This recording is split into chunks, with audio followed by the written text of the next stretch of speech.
Hi everyone. Now I don't normally do videos in my dressing gown, but I did do a video this morning and then I realised it wasn't the right video. Today's been a really interesting day.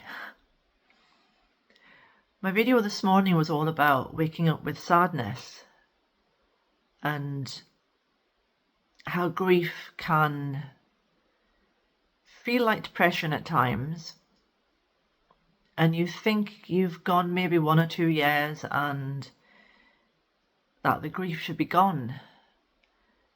But sometimes we push down certain aspects of grief and pain because we've had too much change happening after the loss. Now, for me, I guess you could call it compounded grief, because it was one death after another, and then it was lots of moving house and then losing jobs. So it was, I think the change pushed a lot of stuff down into my body. I grieved quite a lot after everybody died, but I think after my mother died, I didn't really, because there was too much going on.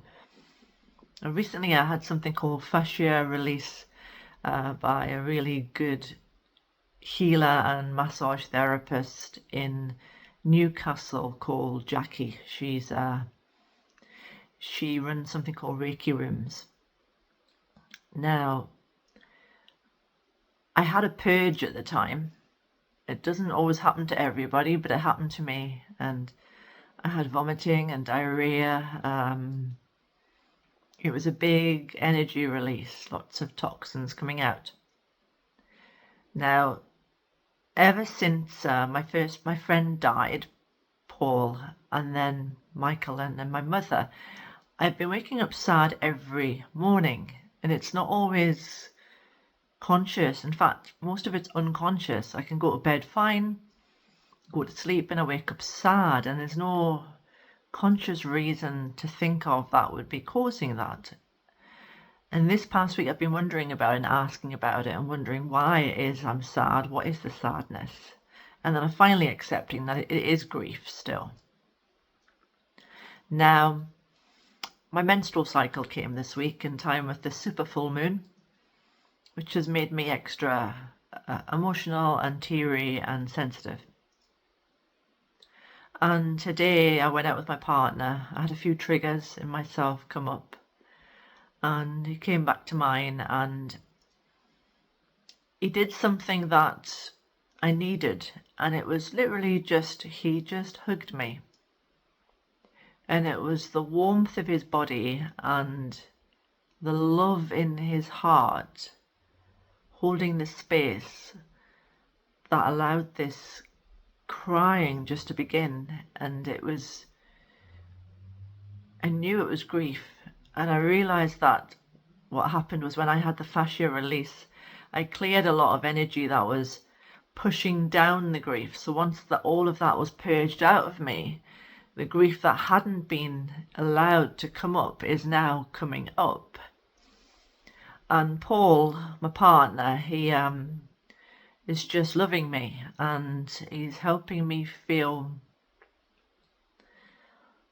there's somebody there. Because I guess with everything that happened, there wasn't many people there, and especially when Michael died, I literally spent most of my time on my own, rattling around in a 3-bedroomed house with all the memories, literally crying out for help, and I didn't have any, and I just needed somebody to hold me. And this is what happens when you're grieving. You need that physical connection. That's what we miss so much. And in a way, the grief that I'm going through now needs physical connection to come up. It probably wouldn't come up otherwise. And being held by somebody who keeps saying to me, I'm not going anywhere, Kelly, is holding that space. It's like the fertile ground for the grief that never was able to be freed. So I just wanted to say that sometimes you might think 2 or 3 years down the line that you really should be over the grief. You never get over the grief, you know. It's not your life after grief, it's grief. Your life becomes bigger around the grief, and that's all that you can feel about it. It's not a going away, it's just your life becomes bigger around the grief and it surrounds it. And sometimes we just really need human contact to allow some of the deepest grief to have space and room to simply be. So I've had a few tears tonight, and quite a lot of tears actually, and a big hormonal release as well. So I just wanted to share this and hope that anyone else that is grieving at this time knows that it's okay.